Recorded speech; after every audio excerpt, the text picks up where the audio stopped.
NAIA football is the true version of what college football is supposed to be. And it is the best classroom experience an 18 to 22-year-old male can have. One of the most valuable parts of a college education is that experience. It's life in a microcosm, and it's just something special for a young man to have to experience. And don't you let a moment go without thinking about what's there for you to reach out and grasp.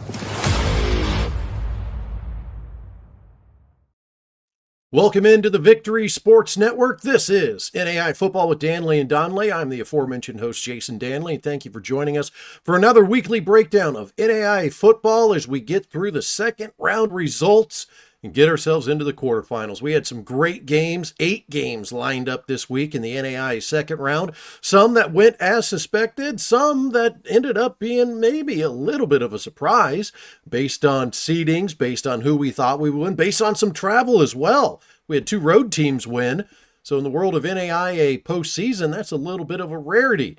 We'll talk about that as well as break down the quarterfinal games coming up here in just a little bit on NAIA Football with Dannelly and Donley. The other half of that is the guy that I invite in right now. He is Pat Donley. Pat is, of course, a former offensive coordinator in the world of NAIA football. Spent time, of course, at the University of St. Francis. Won a couple national championships. And, well, he's been doing this whole rigmarole with me since the beginning. So, hey, Pat, happy Thanksgiving-ish week, end of Thanksgiving or something like that. Likewise. Thanks for having me back. Yeah. If you weren't here, it wouldn't be anybody else. He's the first guy we asked, and he's still here. Just keep showing up. Keep showing up. I just keep showing up. I get the email with the actual link and jump on every week. But yeah, we got some great games, Jason. I was so impressed with some of these teams on the road. Yeah. This is a challenging week over the holiday weekend of long travel, and there certainly was an abundance of that. We got some great games to talk about. Great day for the NAIA. Great day for the NAIA overall. Great playoff games, round 2. And we've talked about it in the past that the postseason is so fun because at this time there's just so many limited opportunities for non-conference games in the NAIA, and especially for teams that are really outside of the region. Yeah, you'll get the Heart and the GPAC a little bit. You'll get the Mid-South and Mid-States and the Sun and the AAC playing one another, but you don't get the Frontier playing the GPAC. You don't get these the Sooner Athletic Conference playing the Heart. You don't see those games, and we got to see those this week, and it kind of gives us a little clarity on the strength of some of those conferences and maybe gauging where some of those conferences are or have been year over year. So we'll get into breaking them down and talking about them here, Pat, because like we said, we had a whole bunch of them, and thanks to our good friends at Huddle, we were able to get game film on nearly every game. There's one that we're still waiting on a little bit that we hope we can get to check out the matchup. But 7 of the 8 games we've been able to check out on Huddle or live yesterday. Big thanks to Huddle for making this possible. It's been a game changer for us this year. Let's get into the first one, Pat. And just so everybody knows, this is all at random. I probably did a horrible job of actually grouping these together in a way that would make sense. But hey, it keeps you, the listener, you, the viewer, around a little longer. Let's talk about Northwestern, Montana Tech. What a ball game, man. Northwestern showed up, showed out, got the victory. Did a wonderful job on the road in a place that is very, very difficult to play. Montana Tech does not lose at home. They don't, Jason. And the Red Raiders came into town and executed a wonderful game plan, both offensively and defensively. We talked about in the pre-show, Jason, that Northwestern really has found a run game or back to a run game with Connor McQuillan, who was so good in this game. Just ran with conviction, just ran behind his pads and ran violently almost, just ran through tackles and finished runs so well. Just so impressed. And that great defense really did well as well. The first half, I thought, for Northwestern was exceptional. Montana Tech came back late in the fourth. Really good football game, but I was very impressed with Northwestern in particular. It looks like it's a closer game. I thought really Northwestern had control of this game very early. Yeah, and I kind of felt like Northwestern at times in the regular season against Morningside and against Dort, their offense just didn't look in sync. The run game wasn't there. They weren't connecting on passes. And I think after that Dort game, where they only won that 3-0, they went into Briar Cliff the last week of the season. And I feel like they said to themselves, we got to get back to running the football and being physical. And I think in that game they had over 500 yards rushing. Heck, it might have been 600 yards rushing, but they ran the ball really well. And that's what they came out and established against Montana Tech. They ran against the Ore Diggers. Not a lot of teams have ran to a ton of success against Montana Tech this year. And McQuillan with 116 yards on the ground and a touchdown. Logan Meyer adding 83 yards. And then quarterback Colby Duncan was also getting out there. He was fearless. And, this is a true freshman out of Omaha Gross in Nebraska, starting a playoff game after, kind of trading time throughout the year with Hayden Gross at the quarterback position. So, I mean, this is a big time performance from a young athlete in the Red Raider system. 6 for 17 isn't lighting the world on fire throwing the football, but the important thing was he found Austin Gerard for a big one. He found Connor McQuillan for another one, got a couple touchdowns there, and they were able to come away with this victory. So, I mean, I was thoroughly impressed with Northwestern, one, with how their play has really improved over the last couple weeks. They certainly took the off week and took advantage of it. And for them to do something that's very tough to do in the NAIA postseason, go on the road on a very long road trip to Butte, Montana, and get a victory right up there in the mountains, well away from home. This was a tremendous game by the Red Raiders get the win, and they're cruising and things are looking pretty good for them as they get ready to go into the quarterfinals. No doubt, I second your thoughts on Duncan. I thought he made the throw of the game to Gerard in the second quarter, just an absolute dime on the play action play, like an 80-yard touchdown, just beautiful to get a couple scores ahead. And you got to tip your cap to the special teams in the Red Raiders as well. Stater was outstanding, kicking the football, some long field goals, 51-yarder. My goodness, they did really well in special teams as well. And it's a national championship coaching staff, and there's plenty of guys that have won a national championship still. That whole defense pretty much from the national championship team from 2 years ago, and the one that played in it last year as the runner-up. So there's a character there, there's a winning culture there that you're starting to see again. They kind of had some moments, like you said in the regular season, but you're seeing it again. And I was very impressed with this game. And I know it's a close game, a great battle. Montana Tech, think the world of those guys. But I saw Northwestern really kind of turn a corner. I think, Jason, from what we've seen throughout the regular season. Yeah, 100%. Lander Smith, we said in the pregame last week, if Montana Tech can get him going, have him run the football, get physical up front with this Northwestern front seven, it's going to be Montana Tech's game. Well, only 58 yards, 1 touchdown for Lander Smith. The Ore Diggers were never really able to establish the run in this game. They were able to hit some pretty big passes, 63 yards, 64 yards, while Alexander and Nick Michelotti. I've screwed it up 3 times. They know who I'm talking about. My bad. But the Ore Diggers, credit to them, down 29-14, block a punt, get a touchdown off that, turn around, get down the field again, score to tie this ball game up at 29 apiece, get that 2-point conversion as well, to be able to get this thing knotted up. A whole bunch of credit to them.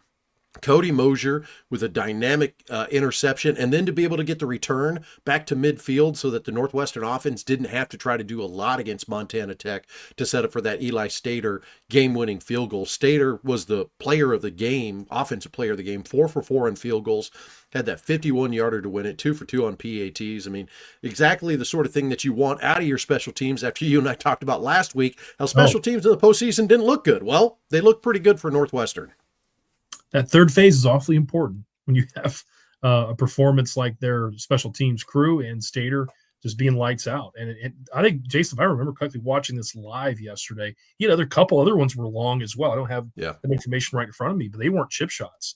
No. So, huge in the special teams. And like you said, give credit to Montana Tech. They made some plays to get back into, tying the football game. But I thought they were outplayed it, to be very honest with you. But they made it very interesting, made some plays when they had to. And, I think, Thielen did a great job still making some throws. He's kind of forced to because Northwestern bottled the run up. I mean, and they're doing it, Jason, from like traditional defensive looks. They're not loading the box up and have, 9 guys sitting there trying to defend the run game. They're doing it kind of straight up. So that tells you that's a little scary if you're, playing this football team moving forward, because they're defending the run with 7 and doing it very well against the team in this particular game that runs as well as anyone and is physical, and probably the most physical back maybe in the NAIA, arguably. So I think it was a great Northwestern victory. Again, great football game, close game, certainly. But I think Northwestern, won the football game. They really did. Yeah. Yeah. This wasn't the other team gave it away and blah, blah, blah, all that. No, Northwestern showed up, played a better game offensively than I thought that they would, and got the victory. Stater, by the way, 49, 36, 26, and 51 on the field My goals. goodness. I mean, 49-yarder and a 51-yarder. How many kickers in the history of you coaching at USF kicked a 49-yarder just in a game? First off, Dad wouldn't do it. Yeah. 49-yarder, no way. Unless it was for the game or something we had to do it. But yeah, he would never just do it in the middle of the game. That's for sure. He'd rather go for it on 4th. Yeah, he definitely was a coach that, you had to be pretty close and have to have a reason to kick that field goal. It was a lot of 4-down territory. We get into another road upset. Maybe that's what I started off with, the road upsets. Yeah, I like it. Great football game. Georgetown goes down to Miami Gardens and gets a 27-21 victory over a St. Thomas team that was extremely talented, but they had a great game plan coming into this one, Pat. Darius Neal, the workhorse, 20 carries, 156 yards, 2 touchdowns for him. Georgetown came out and they executed the way that we said they had to on the road at St. Thomas and able to get this victory. They couldn't turn the ball over. They needed to establish the run. Their defense had to get physical and create some turnovers against St. Thomas. And guess what? That's what they did. That's how they got this win. Yeah, I know we're going to talk about it at some point. Let's bring it up here first. I think Coach Oliver did a brilliant job planning this trip, leaving Wednesday, eliminating the Thanksgiving holiday distraction. We're on the road, boys. Hey, sorry, You're not going home. And this team is primarily from Kentucky and Southern Ohio. But guess what, guys? We're on the road heading south to Florida. And we're going down with a mission. It's a business trip to win a playoff game. And they did an exceptional job of that. I think the 2 best players on the field were Neal and Farmer, the 2 running backs. I think they were fantastic. I thought Neal was exceptional, just physical, hitting just small creases and hitting it so hard and breaking tackles, breaking through arm tackles. And making some big plays. I mean, the first touchdown run was just beautiful, just physical run.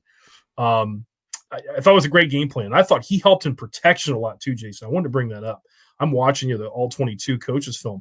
Neal is obviously carrying the football 20 times and has 156 yards and 2 touchdowns.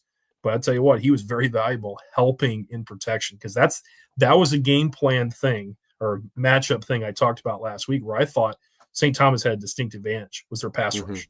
And I think they still got to Slonaker, and Slonaker took some shots, and I give him a ton of credit for coming back and delivering the ball with defenders in his face and getting hit. But Neal did a good job helping in protection as well. That's a huge part of it. Can't take the ball down the field unless you have proper time, and they did it well enough. I will say that, taking the ball down the field, some longer vertical shots that the Georgetown did take that were executed. They did well enough in protection to get it done, and I thought that was a huge part of it, and they did it. I want to talk one more thing, Jason. I know you have a lot to add to this. We talked about it 2 weeks ago, and we had people ask questions on the chat about, is it who benefits from a week off? I think Georgetown certainly did. I don't think St. Thomas did. I thought they were flat a bit in this game, Jason, to be very honest. We watched them closely all year. It didn't look like the same team. I thought Farmer looked great. He looked like normal. I thought he was fantastic. But there was just something off. There's execution. Ball placement on base routes not thrown very well. Some protection issues, some tackling issues. It just seemed like maybe there's some distraction with the holiday. I don't know what it was. I thought Georgetown came in with a great focus and discipline to the game and executed at a high level. And St. Thomas did not look like the Bobcats that we've seen all year. That's just my opinion. Yeah. I kind of felt like, and we talked about this in our pre-show chat, Georgetown, I think with that advantage, getting on the road Wednesday, getting down there Thursday, practicing, they kind of got this, okay, we're away on a business trip now. St. Thomas a week of the holiday, I don't know how much they had class or not, but they're just kind of there waiting. You're just there waiting. You don't have to get anywhere. You don't have to do anything out of it. You're just there going about it. And I think Georgetown, they executed some things just a little bit better. And I don't know if you can point to, a drive that changed things in this game or not. But I think late in the fourth quarter, we were tied up 21-21. St. Thomas had the ball down on the 10-yard line, trying to get into score. They get a 15-yard penalty to get backed up to the 25. So they've got like first and goal from the 25 or second and goal from the 25. I can't remember. They couldn't quite get in there. And then the field goal that they were going to kick I actually think it was to make it 27-24. I do think Georgetown was up at that point. Mm-hmm. The field goal they go to kick gets blocked. And we talk about that special teams thing again. So that field goal gets blocked. Georgetown gets the ball back, and it's just like they took a knife to the football, went and just took the air out of the entire thing, and basically milked the clock from about the 9-10 minute mark of the fourth quarter and held it for the rest of the time. I mean, St. Thomas did not get another opportunity after that. No question. And that was brilliant. And you saw it. It's like, okay, here's the approach. Coach Oliver knows what the heck he's doing, found a way to grind out that time. And that was done very, very well. I mean, it really was. And, I was going to give some love to Georgetown's defense too, creating some timely turnovers that were needed to squash drives and things of that nature. And it's kind of going back to the execution level too, just kind of all over the place for me, at least when it comes to St. Thomas. I thought Farmer was great, though. I thought he was really, really good. One of his better games, in my opinion, playing a top-end team and, rushing for 145 yards. Had some big runs. I think he's an exceptional player. But, yeah, just one of those games that, Georgetown, I just thought was just cleaner, if that makes sense, just kind of more sharp in their execution. And it was a tremendous game. I think they're very evenly matched teams. I will say that, Jason. Looking at this game, I wasn't sure of that. It ended up being like, man, these teams look very, very even. And just a tremendous game. Great game to watch. So St. Thomas had the ball 13:08 left to play in the fourth quarter. They started at the Georgetown 27, got down to the 10, had an unsportsmanlike conduct penalty, took them back to the 25. They were only able to get to the 8. That's when they had their kick attempt blocked. And then Georgetown took over with 9:22 left to play in the fourth quarter, never gave the ball back. Incredible. I mean, that's a drive that every coach is sitting out there going like, oh, it's beautiful. You just suck the air out of the entire game. I mean, credit to Georgetown, great game plan. I did think David Haynes in this ball game for St. Thomas had a couple nice receptions, couple touchdowns in this ball game as well. Rontavious Farmer played well. Kendall Wilson, 17 tackles, 1.5 tackles for loss, couple interceptions from the other defenders on there. So, it's not like we're saying St. Thomas just, this was a game for them. Like they had some guys play well, but in these big games, block kick, unsportsmanlike conduct penalty, turnover here, turnover there. That's the other thing you talked about. Justin Richardson, gets an interception, returns it 48 yards, and sets up a Georgetown touchdown. Those are the sort of things that just swing games from being, a 24-20 game to being a 27-21 final score. I mean, it was very well played game between both squads. Any final thoughts on this one, Pat? Nail it. I was going to just give more credit to Georgetown red zone efficiency. I thought they did a great job. The run game and complimentary bootlegs. I thought that was really a huge part because of, I think, the mismatch at defensive end. Those great defensive ends, those pass rushers for St. Thomas, the aggressive nature that they had. I thought Coach Oliver did a great job bootlegging them. Getting them to see the flow and bootlegging around him and hitting some easy throws for Sloneker, getting the ball off his hand quickly. I thought that with the complimentary piece to the run game. I thought that was done exceptionally well by Georgetown. Yeah. Darius Neal had an All-American signature run at the end of this game. Absolutely. Called back because of a hold. Yeah. I mean, okay. But that's one of those ones that when you say a running back's an All-American, you point to that run and you say what he did and then carried those two dudes into the end zone. Like, That's why he was an All-American. Southwestern of the KCAC, after winning last week over St. Francis and of the Mid-States Football Association, they go to the Mid-States Football Association now. They play Indiana Wesleyan, who's a team that we thought has been on a tear all season long. And the Mound Builders give Indiana Wesleyan and the Wildcats everything that they wanted in this game. 24-13 final, but this was a ball game where Southwestern led 13-10. Huge credit to the Mound Builders going 15 hours on the road, Pat, and being able to get up on Indiana Wesleyan at their place. That just Indiana Wesleyan was able to get going and ended up getting a victory in this one. Yeah, they're a great football team. We didn't watch this one. I would have loved to have gone in person. I was out of town this weekend for the holiday. It's an hour from my house. I'd love to have gone, but I didn't. We got to watch this one at some point because I want to see it. To be honest with you, and I watched this Southwestern team, pretty thoroughly with the St. Francis game last week, and I was very impressed. They do everything very well. And we got to get some love to the KCAC, man. I think it is the much maligned KCAC. It's the conference that people want to take shots at. And I tell you what, man, for that team to go 15 hours to a team that has not had many close games all season, have dominated great teams throughout the year in the Mid-States Football Association, and to take a lead on them early in the game the way they did and have a great effort the way that they did, that's saying something. Indiana Wesleyan's a great football team. I mean, look at the numbers.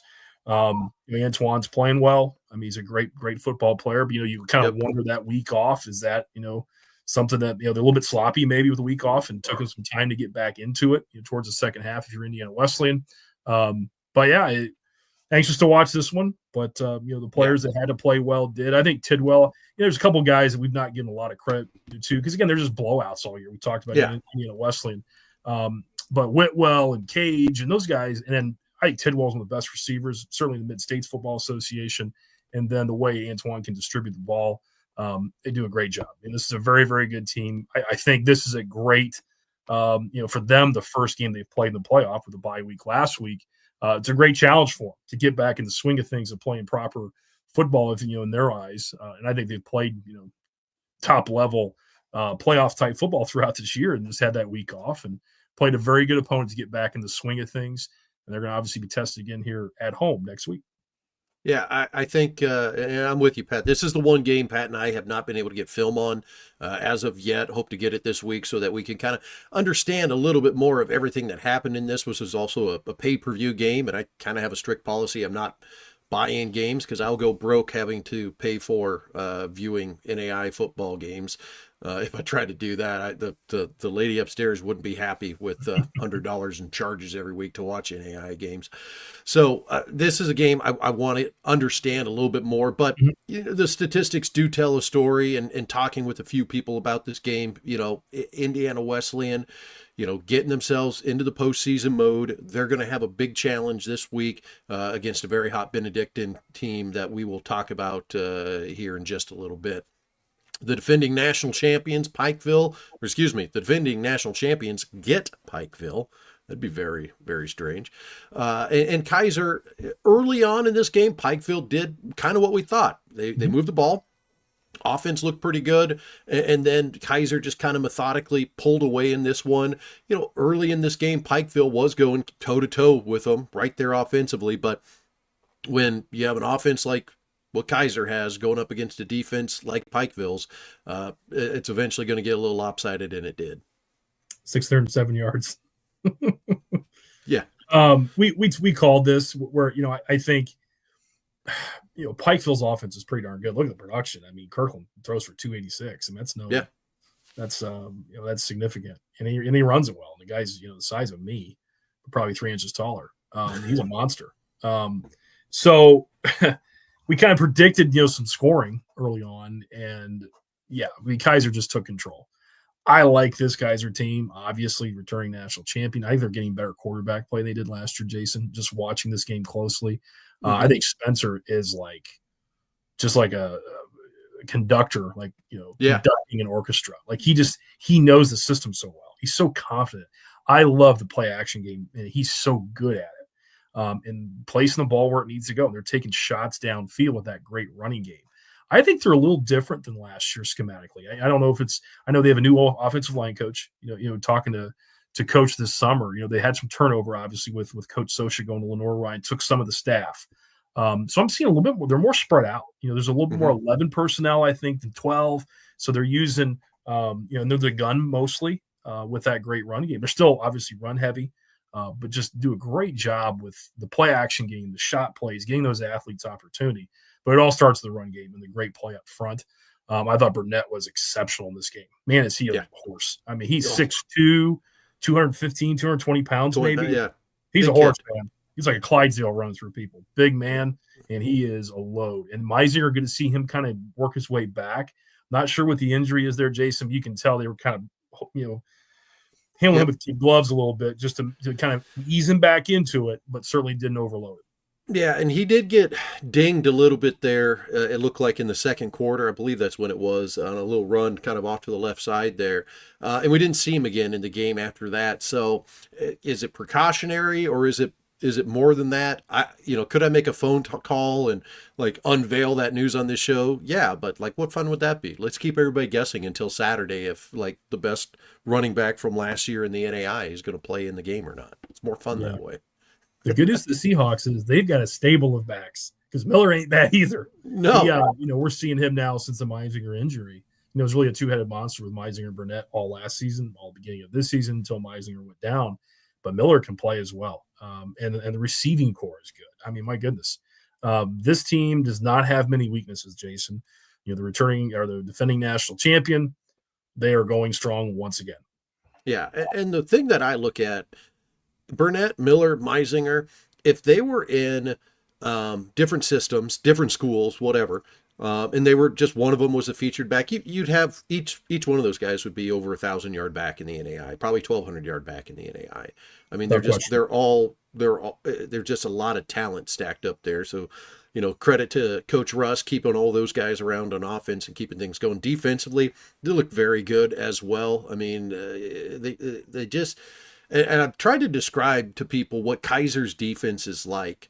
And I'm like, their statistics aren't going to just wow you, but they're just in the right place, right time, and they make the right play when they need to. Like, they'll give up a run here, a pass here, but when they need that pick, they need the interception, they need that sack, they somehow find a way to make it happen. And that's, that's how you win national championships. That's why you're the number one team in the country. So, big win for Keiser as they'll advance on. They'll host Georgetown. We'll talk about that game in a little bit. Again, we get back into what was a close matchup and nearly a road upset, and what I would have said would have been the biggest upset in the NAIA postseason as Friends goes to Grandview. They battle the Vikings for 4 quarters, even had the ball late in the game to possibly get a long drive and go down and potentially win this ball game. Vikings defense plays a very stout second half. They really bottled up everything that Friends was trying to do offensively. You look at most of those offensive statistics, Pat, they're coming from the first half with Kevontae Baker and his 151 yards. I mean, second half, Friends did not do much. And this was the Grandview football game that we expected a little bit. I said Friends was going to hang around. Grandview would just methodically get this win. But Friends, credit to them and the KCAC, they came to battle, and man, they were right there at the end of this ball game with an opportunity. No question. I mean, going in with a lead at halftime is eyebrow raising enough. You and I were texting back and forth during this game. And you're like, Friends is like giving it to Grandview's defense, like shockingly. I think Kevontae Baker's a heck of an athlete. First off, he runs that system so well, the quarterback position, and you really can't call it a quarterback position other than he gets the snap. I mean, he's a running back playing the position of quarterback. I mean, the triple option.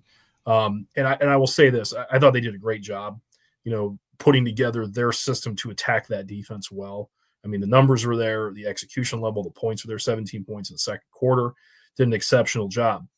Then I'm going to take it another step further. Then the halftime comes along, and the great defensive staff, the Coach Woodley staff on defense, made the adjustments and shut them down. And that's the thing that you mentioned, Jason. I'm going to give you total credit for this, talking about if Friends had any semblance of passing game along with, the option part of it to at least keep Grandview a little bit more honest vertically, I think this could have been different. At least there's maybe a big play score in the third quarter off of like an option pass or some type of play action with what they do would been absolutely huge. And you said that they could throw the ball at all, and I agree with you.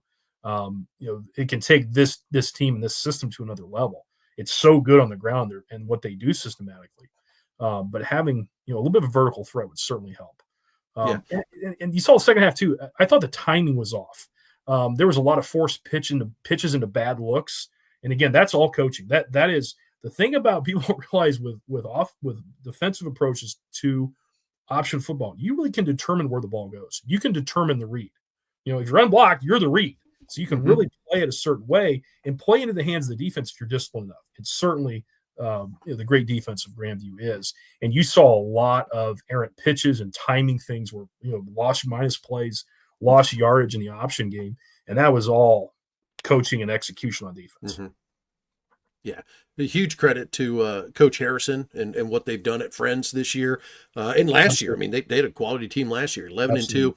There was a lot of talk on the social media out there that I'll guarantee Grandview, when they were looking at opponents to get in the second round, didn't want Friends, and there was I don't think anybody wanted Friends in the second round because it's not like you had time to prepare for a style of offense that you haven't seen all year. So that is an advantage that Friends definitely has going up against anybody every week. Nobody is seeing that system. And Jason, if you talk to anyone at any level, this is a summer week preparation for triple option. Seriously. Like you will have staffs that are playing, Army, Navy, Friends. I guarantee teams in the KCAC will have an entire week in the month of June that we're devoting to Friends' offense. Yep. It's such a pain.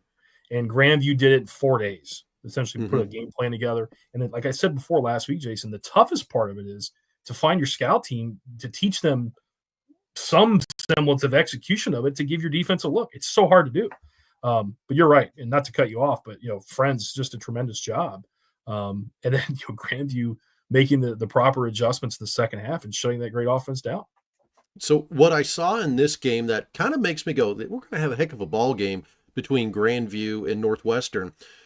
Friends has got a great rushing defense, and they really limited what the Vikings were able to do running the football. Jackson Waring kind of came into his own in the second half, threw the ball really well, had a couple nice kind of look-back read to the back corner of the end zone, got a touchdown, 263 yards from there, 16 carries, 23 yards for him. Tim Nimley, 7 carries, 34 yards.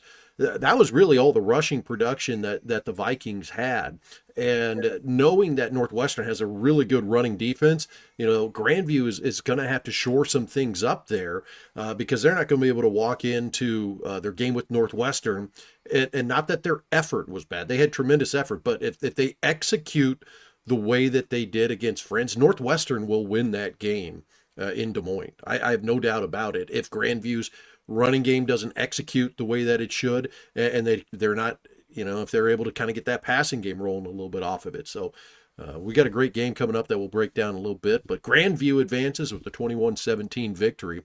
We go out west, we go to Dillon, Montana, in a game where Dickinson State went toe-to-toe with Montana Western for approximately 24 minutes. And then things kind of got loose, and Montana Western just kind of turned things on, and they were able to keep things going. Dickinson State had some opportunities in the first half to get more points on the board. They missed a field goal, had a field goal blocked. Had a couple opportunities to get a first down that maybe could have got them going to keep this game maybe 10-7 at half or even 10-10 at half. They weren't able to do it. Will Madler, 215 yards, 2 touchdowns and an interception. But Michael Palandri, kind of the story in this one.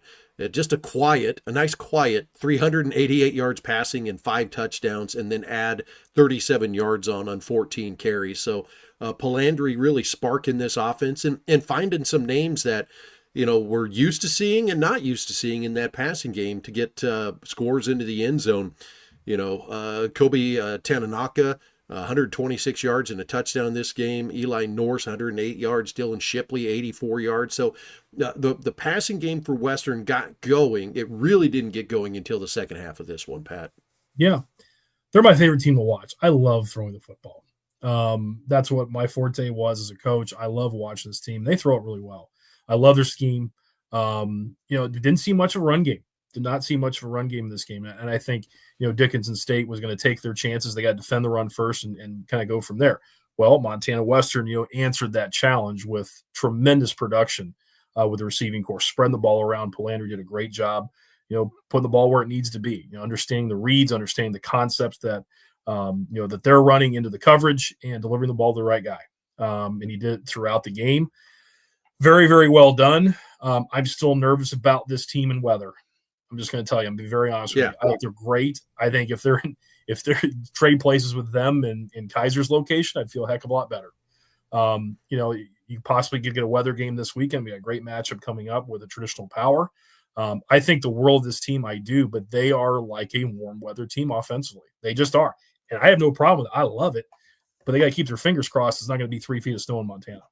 Yeah. And they've got to be able to run the football. Their opponent that they have this weekend ran the football really good in a couple inches of snow. It wasn't feet of snow, but they ran pretty well. And we'll get to that game here in just a little bit. But I'm with you. I like Montana Western. I think I said in the preseason, whoever wins the Frontier Conference has a legit shot at the national championship. I do think Montana Western, still is that team. They haven't shown me any reason that they're not, but they've got a tough opponent coming up this week. That opponent was going to be Morningside, who blanked probably the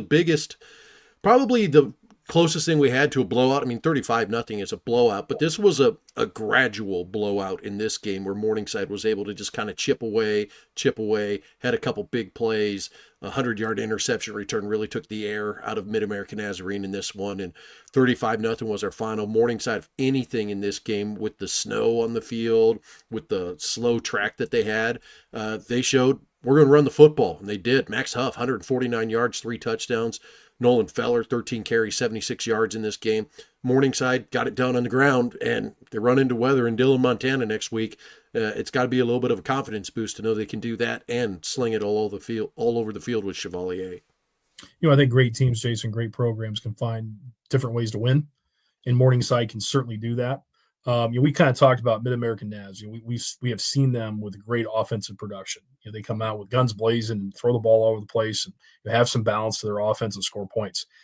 But we've seen them have some duds as well, and they had one along that couple that with some weather. Kind of a gradual snowstorm that went through the area there in Sioux City that made things really challenging to take the ball down the field, certainly.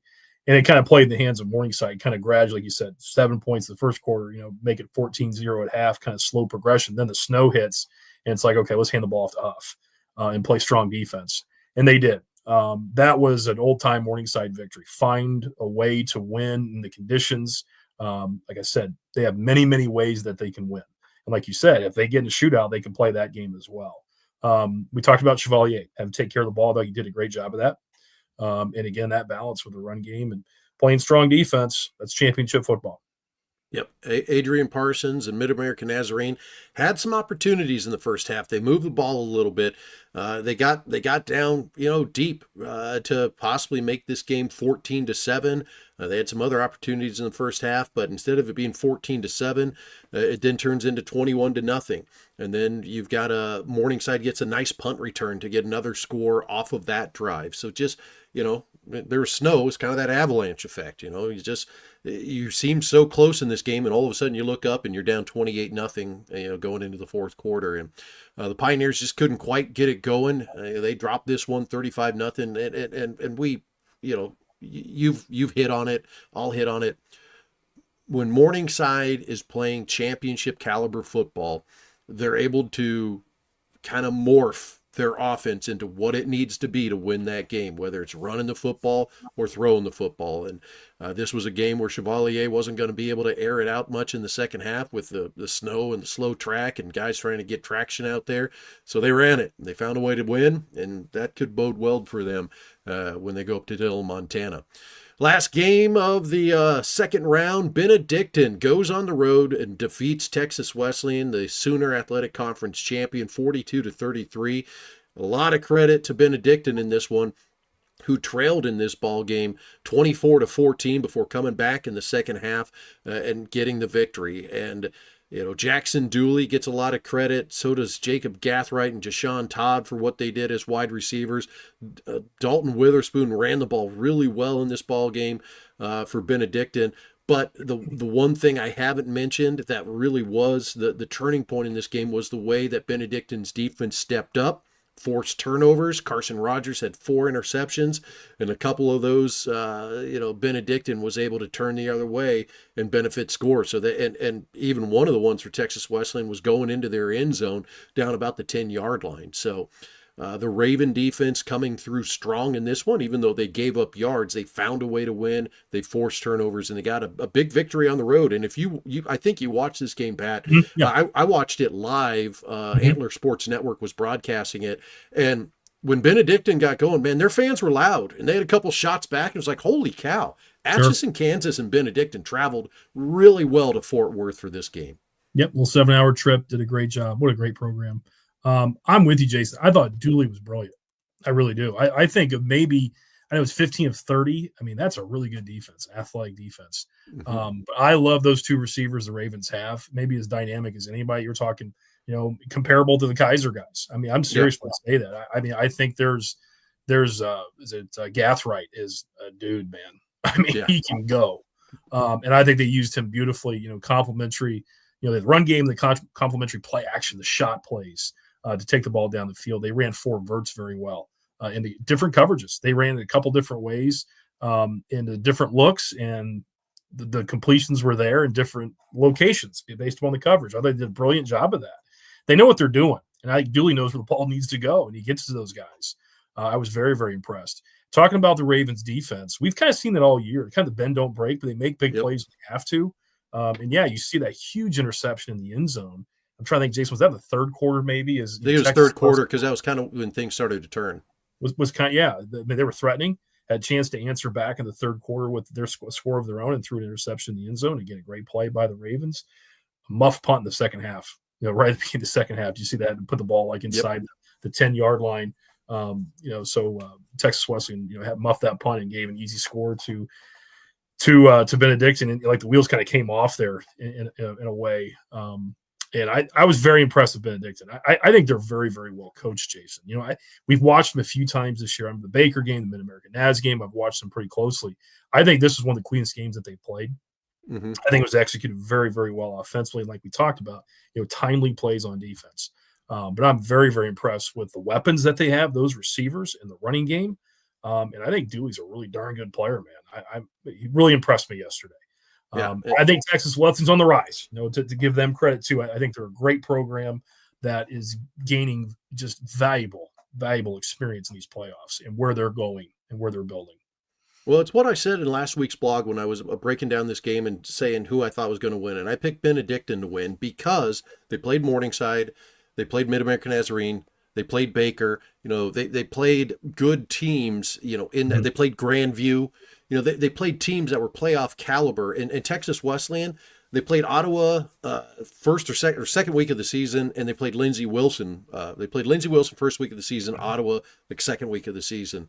So very early on, and then just kind of cruised through the schedule. And they were better than everybody else in the Sooner Athletic Conference. Got very little resistance.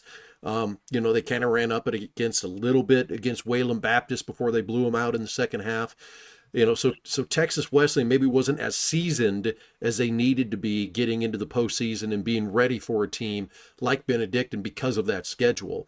And I think, and I jokingly said, but I do kind of mean it. I think Texas Wesleyan, wins this game if they play in the KCAC this year. And I know there's somebody out there who's going to yell at me for saying that, and that's fine. But what I'm saying is, if they would have played in the half of the KCAC with, McPherson and Evangel and Friends and Southwestern and had some of those style games to give them more resistance, maybe they wouldn't have been 10-0. Maybe they would have lost one of those games.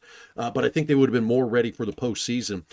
Their schedule down the road didn't do them any favors. And Texas Wesleyan's got some dudes on that team, man. Carson Rogers is a good quarterback. Ernest Really Caesar good. got bottled up a little bit in this game, but he was able to get loose as a back out of the backfield. Had 97 yards and 2 scores. AJ Bob as a wide receiver, another great one. He's not on the statistical list here. Michael Banks. These guys, they've got players on this team. They're young. You see, they're still that young program in a young conference trying to figure things out. I think if they've got a bye week next year, I'd try to beg an NAIA team one to play you, but if not, get a D2 out of Texas to play you, so you can play against a little harder competition. Make yourself ready for one of these games. Yeah, it took the words right out of my mouth. I totally agree with you. I think, and again, you play your conference teams. I mean, it is what it is. But I really tip my cap to them of getting Lindsey Wilson to come play. I think it's great. But they need another one. I would agree with you. Go play a Frontier team. It's kind of hard for the Frontier, I know, but if you can get one, or a Hart team, I think, or a KCAC team, I think that'd be great. I totally agree with you, or a D2. Because here's the thing, they remind me a lot of St. Thomas and Keiser in a lot of ways, and kind of their progression. You see a ton of talent. And I think the world of Rogers. Again, he made some mistakes, but man, he made some unbelievable throws as well. I mean, he can throw the ball vertically. He threw it in tight windows. He threw some picks, but I tell you what, I love he's going to live where he's making a throw. Like, there's conviction there. I hate a quarterback's like, I'm not sure I'm not going to throw. No, he's going to rip it. And I love that. And you can teach that. And that's, you can work with that guy that's going to be, has no hesitation to pull the trigger. I love that about his game. And he did that a lot in this game. He made some mistakes, but he made some great throws too. And they have a ton of ability. And I think Caesar's another guy you can add to the list as another great NAIA running back. Again, he was balled up a little bit, but they found other ways to get him the ball and get him involved. I think this is a team certainly on the rise, but I totally agree with you in that more tests, play more playoff level competition. And I think this game was great for them moving forward and building on it for the offseason. I do. Yep, 100%. I'll say one thing about Rodgers, and I got to talk a little bit more about the Ravens before we move on. But the thing about Rodgers, he threw 4 interceptions, and this will sound stupid, but I think you'll know what I mean. None of them were bad balls. They ripped out of his hand, and they were going to where they were supposed to go. It just a defensive back got in the way or was able to pick it off or made a good play on it. Like that kid could rip it. And we go back to the other side, Jackson Dooley, maybe not the efficiency, only 50%, but he was doing a lot of that the same. I felt second half, Benedictine really found their way, made some adjustments at halftime, and ultimately just kind of, got those road legs out from underneath them, and they were able to get this victory. And credit, we've talked about their defense, we've talked about Dooley, great coaching staff, and Coach Osborne and everybody that he's got there. I mean, this was a veteran squad that went on the road and found a way to win, and ultimately ended up looking pretty good at the end for the victory. So huge credit to Benedictine getting this win. Now we can finally get into the quarterfinal round and the pairings and what we're going to see. And we've got Georgetown going to Keiser. We've kind of talked about it already. Keiser 10-0 on the season, averaging 40 points per game, only giving up 18.5. That defense giving up 332, which is a little bit bigger number. But these guys force turnovers and they're opportunistic. I mean, this is a good squad here, Pat. They're defending champion. I mean, what am I saying? They're more than a good squad. Incredibly athletic on defense. Physical up front, great running game, the complementary play action, shot plays with athletes in the perimeter. I mean, that's the formula for a national championship. They did it last year, and they're doing more of the same, a little bit differently, schematically up front, especially offensively what they do. But, man, they're very, very talented and certainly have the experience to make a deep run. Here we are in round 3, rolling. Yep. Georgetown, this is a team that when we talked about Georgetown earlier this season, Pat, it was like, man, they're finding ways to win, but man, they don't look great. Guess what? They just keep finding ways to win, outscoring their opponents only by 8 points. That defense has been solid at 17.6 points per game. They're giving up 320. Pretty strong rushing defense. Total offense really balanced. It runs through Darius Neal and Sloneker not making mistakes throwing the football. And if Georgetown can do that this weekend, they possibly got a chance against the defending champs. I think they do, and they're extremely well coached. I don't think this team just jumps off the screen with great talent, to be very honest with you, Jason. I think they're very, very well coached. I think they had a great game yesterday in their execution level and did what they needed to do to win, and that's what they've done all year. They've been probably out-athleted. Is that a word?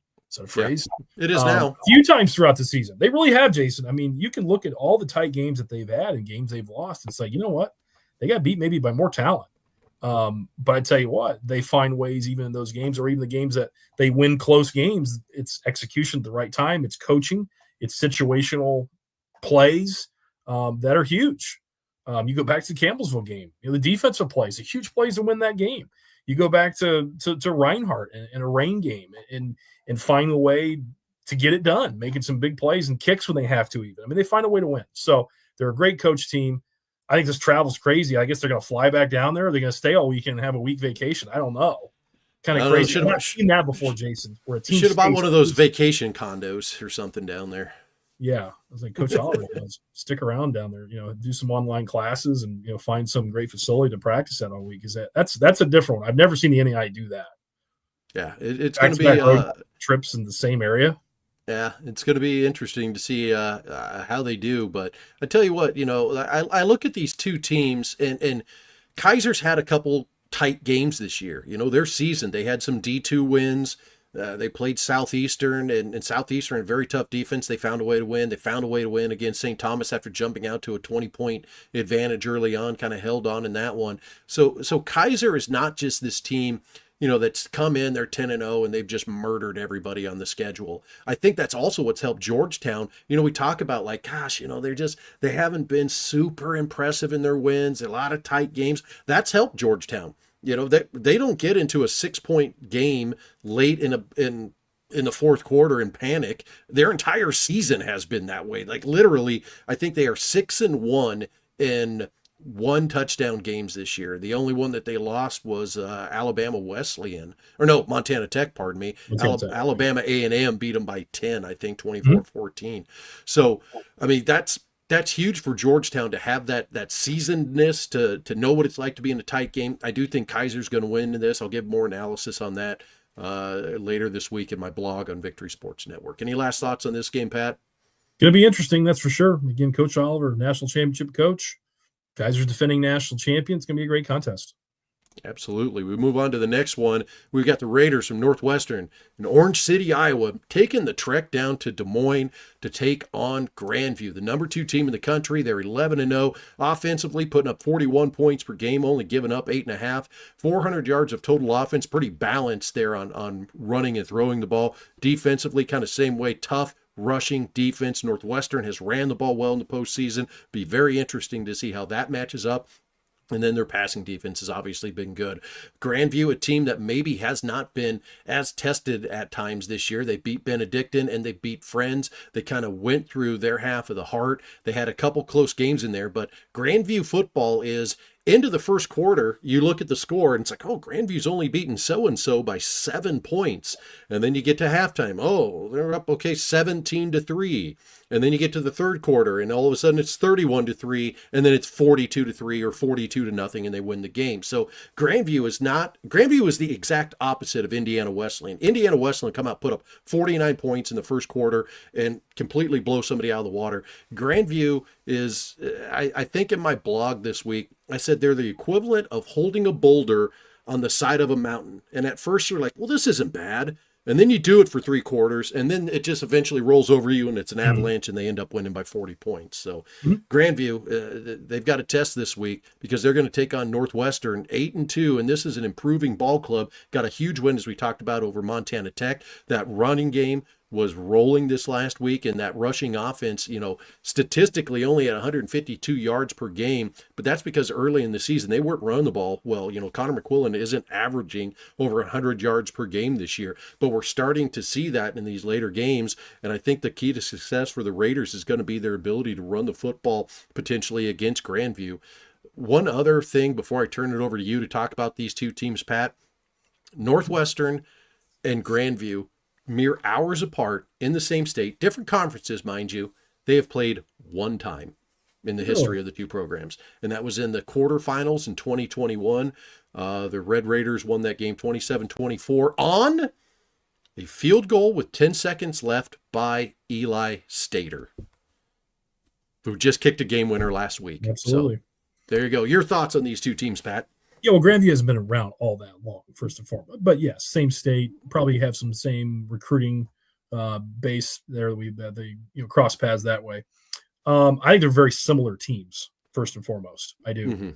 I think obviously defensively, probably I'm going to say it, they're the 2 best defenses I think left in this thing. I hate to slight Keiser. I think these 2 are pretty darn good. Statistically, they're better. And I think they're very similar in their approach. It's kind of weird because you think of Gramstead and McQuillan and that great offense all these years, last handful of years for the Red Raiders national championship run and the runner-up last year. You think of those. Well, they're leaning on the defense, Jason. They really have. And like you said, they're getting back to the basics and running the football well. And certainly, seeing McQuillan, who's one of my favorite players in the NAIA, one of the most versatile players in the NAIA, you're seeing him look like the McQuillan of old. Not that he's old, but, the last couple of years, you're seeing that. And I saw it yesterday. You saw some runs yesterday. Man, that looked just like last year. Mm-hmm. Is that Gramstead in the zone read? Give it to him. No, it's a freshman quarterback who's playing well. So, I think that is going to be the interesting part of this is whose offense is going to break through. I think this is a very low-scoring game. I think this is a 21-17, 24-21 at the most maybe game where the defenses are going to shine. But, which offense is going to show up and make that one extra big play? Maybe, get a double move or a play action route behind somebody for a 50, 60-yard touchdown that wins the game. Or maybe even the special teams like we talked about. The great kicking game for Northwestern is a huge advantage. I think Granby does a decent job on special teams too, but it's going to come down to that, I think. I think this is one of the best games of the weekend upcoming because they're so similar, great defenses, and it's going to be interesting to see which offense can make that extra play maybe or that extra drive to win the football game. Yeah, I agree. Going to be a great game, most interesting game.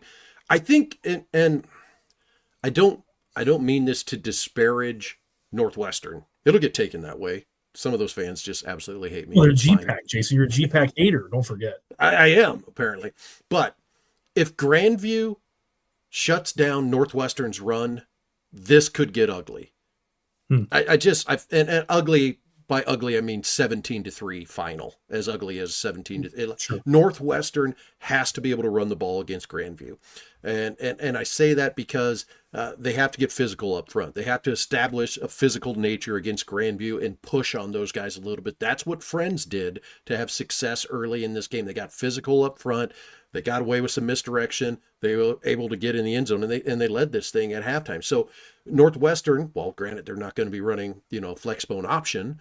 They have to do the same thing and establish the run and push against Grandview and then get going with their play action.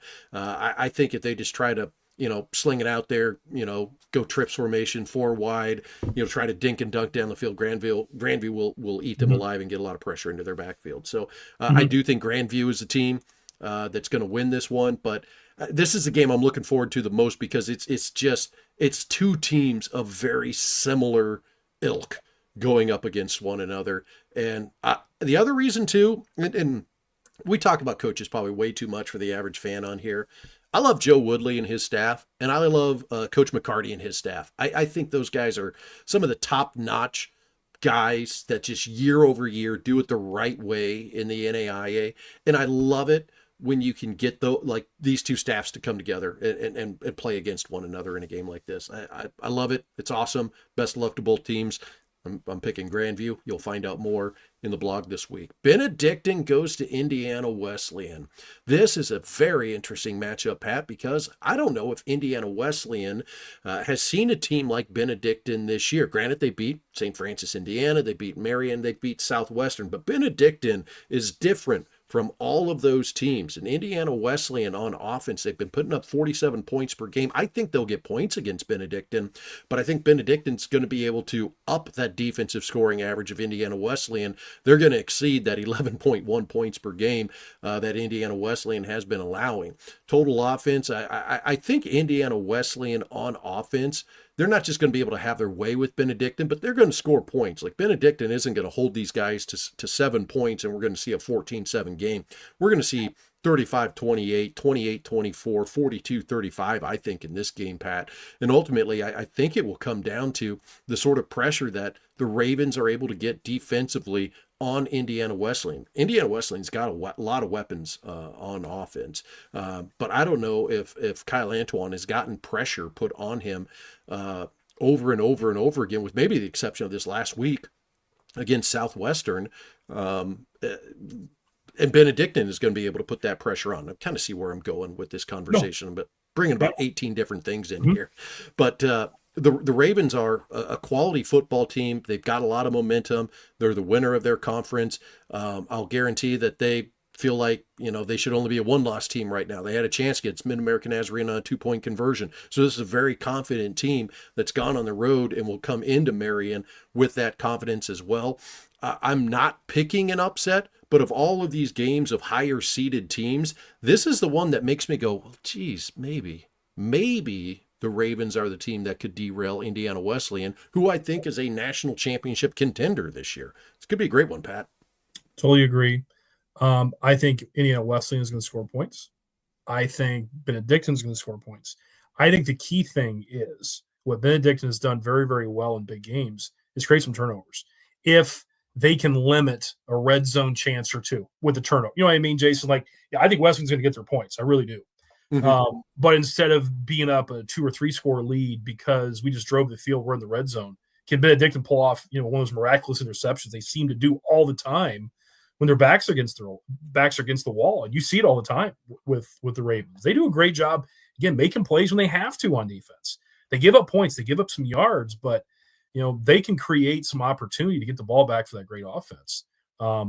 That's the thing I want to see personally. If they can go into another long trip, it is. 7 hours is nothing compared to this one. This is a long one. I will say this: we played them a handful of years ago, and against totally different group of guys and even different staff to some level. They gave us everything we wanted and more. They were great, Benedictine, very well coached.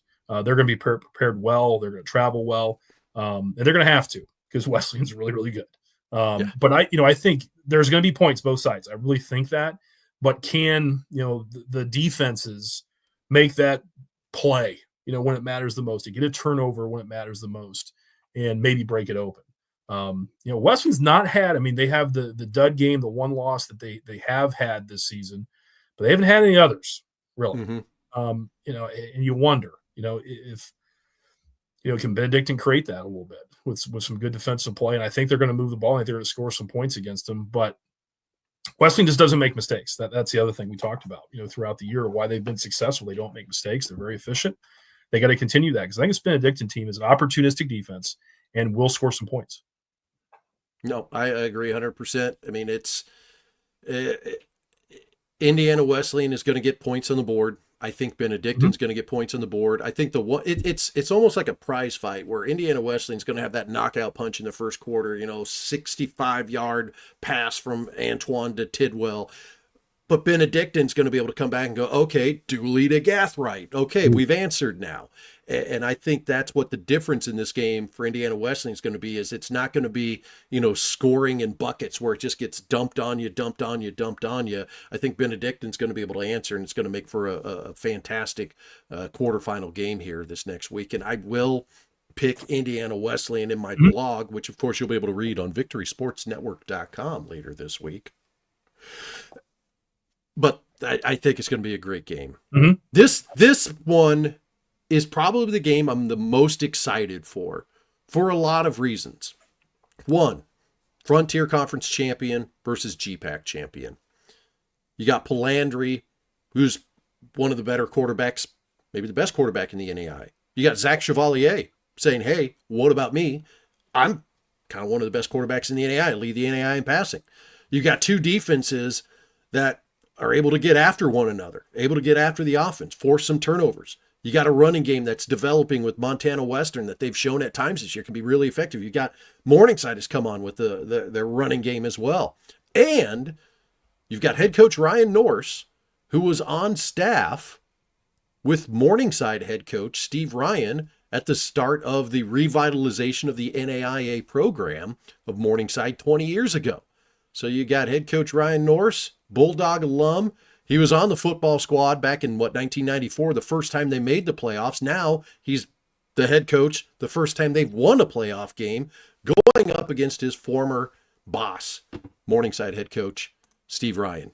That's me setting the table here. The statistics tell the story as well, Pat. Montana Western, we've talked about them and their offense. We've talked about Morningside and their offense. What gets you juiced about this game? 46 degrees in Dillon, Montana on Saturday. Well, that's not bad. Great weather. I think for both these great offenses, that's why I want to see, because Montana Western, again, like I said before, that they play like they're a Mid-South team or a Sun Conference team, the way they play offense. And I love their offense. I really do. It's fun to watch. It's the most fun to watch for me, at least, for what I like to watch. But yeah, I think the weather is a challenge, and there won't be this Saturday. It appears, at least from the outlook. I'm looking forward to it because they distribute the ball in the passing game very well.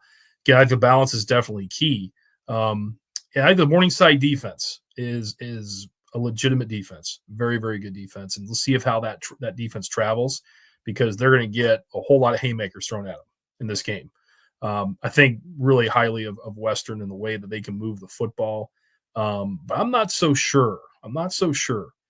They've seen one like this team in the type of balance that they can win a lot of different ways. They can win with a strong defensive effort. They can win on the run game. They can throw the football with Chevalier. So I'm looking forward to this because I think it's a great blue blood program. One of the most successful, arguably, in the last 15 years in the NAIA against this up and coming team that people have had buzz. There's been buzz about it. People have talked about for the last couple of years, and they have them in Montana, which is interesting. What a great setting! That's a beautiful new stadium and all that. So I'm looking forward to this one. You got the traditional power versus this team that is on the rise, certainly, and have made a lot of noise the last couple of years. I think the advantage goes to Montana Western because they've seen teams similar, not exactly like, but similar to Morningside in Southern Oregon, College of Idaho. Carroll maybe a little bit too. Carroll a little bit. Yeah, I don't think Morningside has seen a team like Montana Western that throws the ball as well as they do. I mean, you look a little bit in their conference, Benedictine. I mean, they played Benedictine non-conference. That was a pretty close test to it. Through the rest of the season, though, maybe Concordia, the way that Concordia can throw the ball, but Concordia might be a better running team than Montana Western. So I think in terms of talent and matchups and what they've seen offensively, Montana Western might have a little bit of an advantage along with, home field advantage. But we know, you've got Steve Ryan, national championship winning coach. He's been there forever, NAIA Hall of Famer. The Mustangs are going to be ready, and they'll be prepared for that trip to Dillon. So it's going to be a fantastic one. No question. I am looking forward to because Coach Ryan, like you said, this is old hat for him. These long trips and the preparation and finding creative ways to win football games. I was going to say maybe the only comp I could think of, Jason, from last year, maybe it's Northwestern. Kind of that spreading out and having some complimentary run, and they certainly do. Probably Northwestern a little bit more run heavy. But Montana Western has run the ball successfully and created some balance throughout the year. Didn't have to do it yesterday. They threw it all over the yard. But they certainly can. But I think this is a great offensive matchup with both of these great offenses. And, where I think, the decisions made of who's going to come out on top is who plays better on defense, maybe. Yeah. So can the one outscore the other? I don't know. I mean, I think defenses have got to show up to some level. Regardless, we've got 4 fantastic games in the NAIA quarterfinals. I've got my blog that will come out on victorysportsnetwork.com where I'll give more thorough analysis of these games, give some statistics, my full thoughts, predicted scores, all that stuff. It'll be out a little bit later on this week on victorysportsnetwork.com. But that pretty much does it for our prepared segment of this show. Any final thoughts, Pat, as we kind of transition out of the show and get ready to say goodnight to everyone? No, I mean, I think these games are a combination of obviously just tremendously coached teams, teams that do things the right way. And I mean, there's a whole bunch of talent. I mean, there really is. I'm so impressed with some of our players in the NAIA this year, and we're seeing some great ones battle this weekend. I'm thinking of the great playmakers at Benedictine. I'm thinking of the running backs with Darius Neal and McQuillan. We get to see them play this week. We get to see a great quarterback play with Palandri and Kyle Antoine. We're going to see that this week. It's going to be awesome. We've got some great games and players and coaching staffs highlighted in these matchups. And we'll have some traditional powers, still making a deep run. Maybe they weren't expecting. Georgetown kind of upset with St. Thomas. They find themselves, playing the defending national champions. Great to see Morningside, taking a trip to Montana, which they had to do a lot back in the day. They haven't had to do that the last 20 years, but back in the day they did it a bunch. But a traditional power, Northwestern playing well, late in the year, which is great because they've kind of had their ups and downs this year, but leaning on that great defense. Benedictine, what a great game they had traveling to Texas. they're hot going into Indiana Wesleyan, a team that's maybe been the most eye-opening, throughout the year of what they've done and what they've put on tape, just dominating teams. So there's some interesting matchups. There really are. It's exciting to see another great week of NAIA football coming up. You hit the nail on the head with the games. I don't need to give any more on that. One thing I want to throw at you, and I think is something that's at stake this week, and we haven't talked about it a lot since earlier in the season, but I think the NAIA Player of the Year, the who's going to get named the MVP, the Player of the Year at the NAIA level, I think that's still out there. And I think a lot of that, starts getting decided. All right, who are the guys that are still in it? Could it be Kyle Antoine from Indiana Wesleyan, or Levi Tidwell, possibly Indiana Wesleyan? Could you get, Jackson Dooley if he gets a great game? Michael Palandri, or could it be Zach Chevalier? If these teams keep winning, Darius Neal, Shea Spencer potentially, or there's a lot of guys that it could be that are still playing in the postseason, and this is a resume game for those individuals that could potentially, be named Player of the Year. I think none of that was decided in the regular season. I think we're going to have to look at postseason performances to come up with who that's going to be. You nailed it. Yeah, so many great opportunities this weekend for someone to maybe take hold of it and have a huge game and put their team into the semifinal round, and tons of opportunity for great players, certainly. So going through a couple of the questions, which Northwestern quarterback plays this next game? No idea, nor will I intend to find out. Could I send a text message and get some insider information and all that? Probably. It doesn't change the way that I'm going to predict the game, and I think it leads to a little more. Sometimes the NAI, because you don't have to do these two deeps and announce injuries and all, it adds to the mystique. Let's keep that out there. Don't find out until Friday night if someone's not dressing. Yep.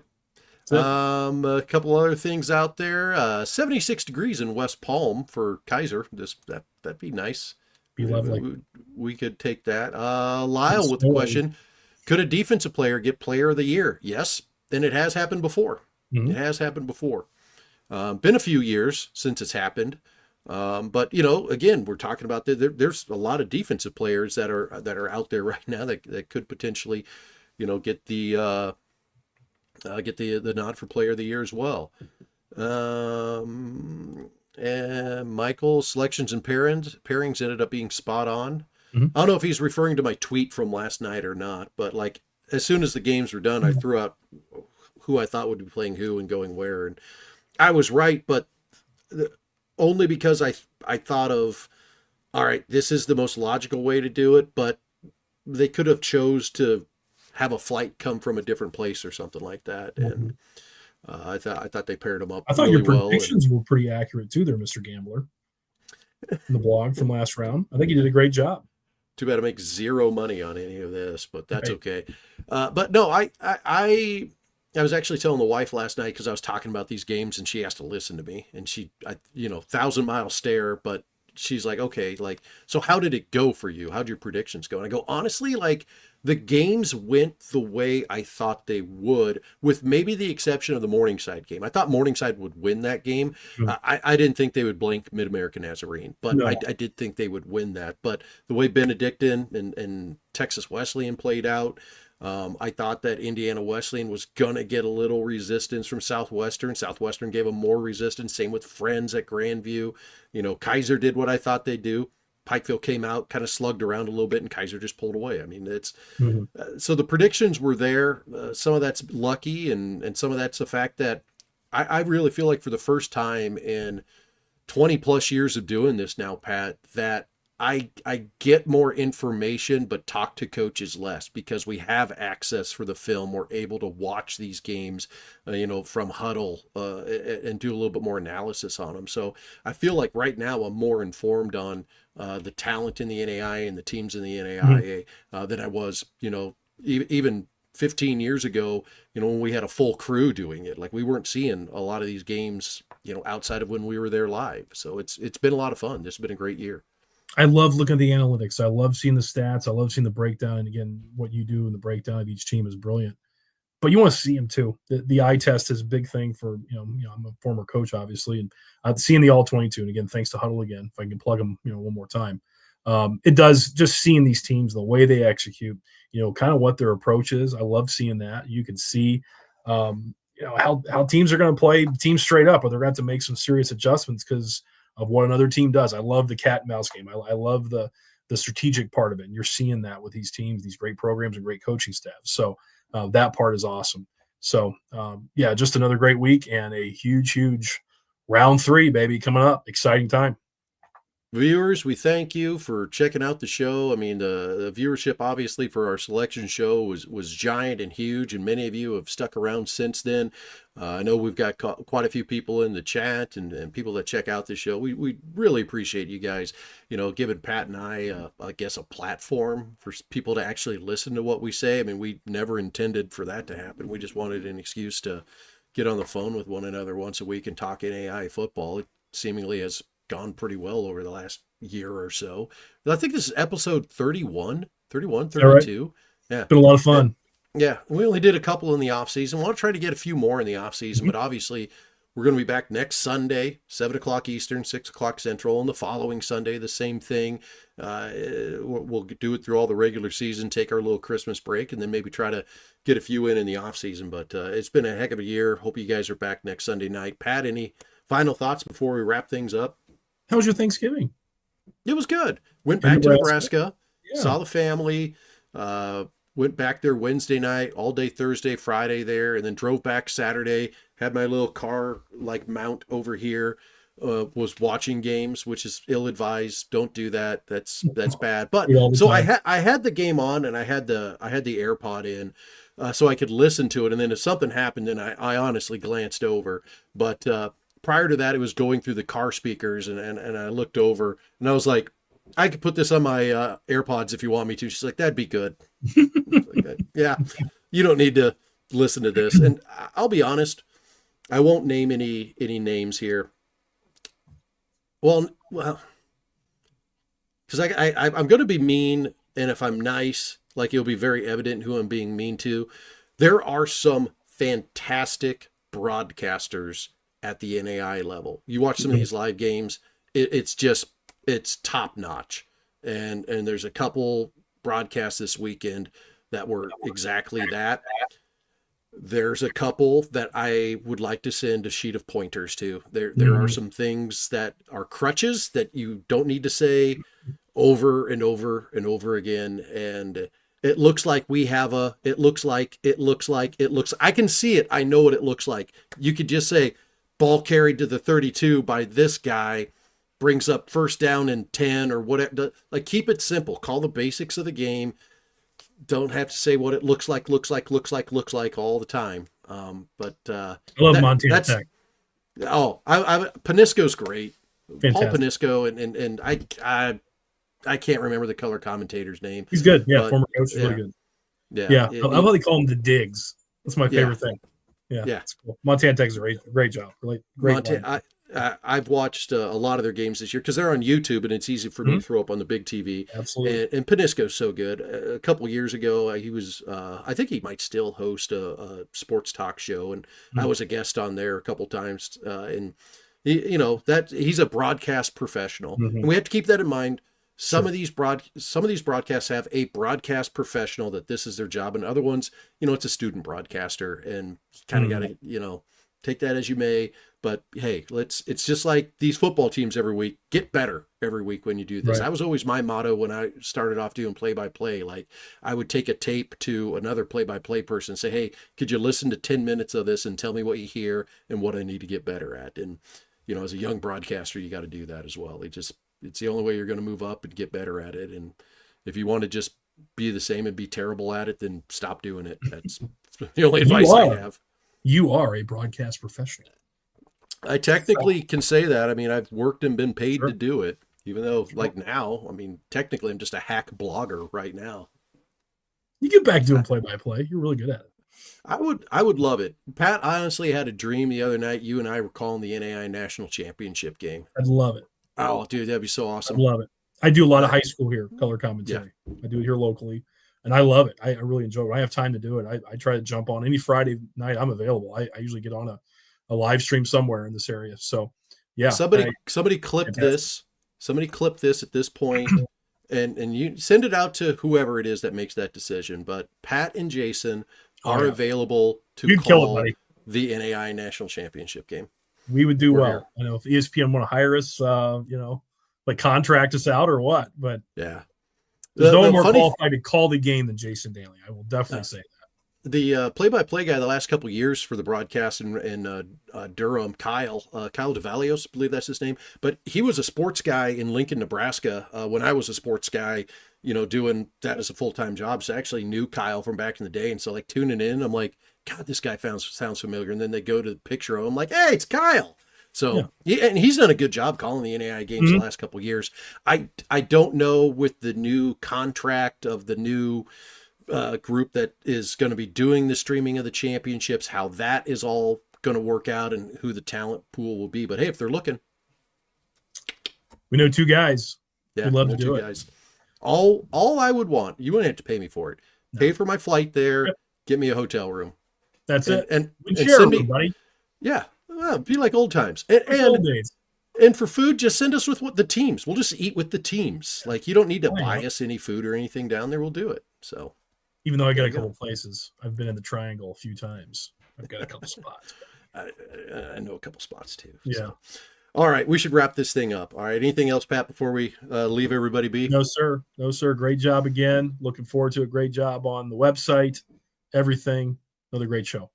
Appreciate it, Pat. You're the best as well. He's Pat Donnelly. I'm Jason Dannelly. This has been NAIA Football with Dannelly and Donley from the Victory Sports Network. We're back next Sunday night, 7 o'clock Eastern, 6 o'clock Central, as we'll give analysis of the NAIA quarterfinals. And don't forget to check out victorysportsnetwork.com this week as we'll continue all of the analysis on this week's games. For Pat Donnelly, I'm Jason Dannelly. Going out. See some NAIA football this week, folks. Check you later.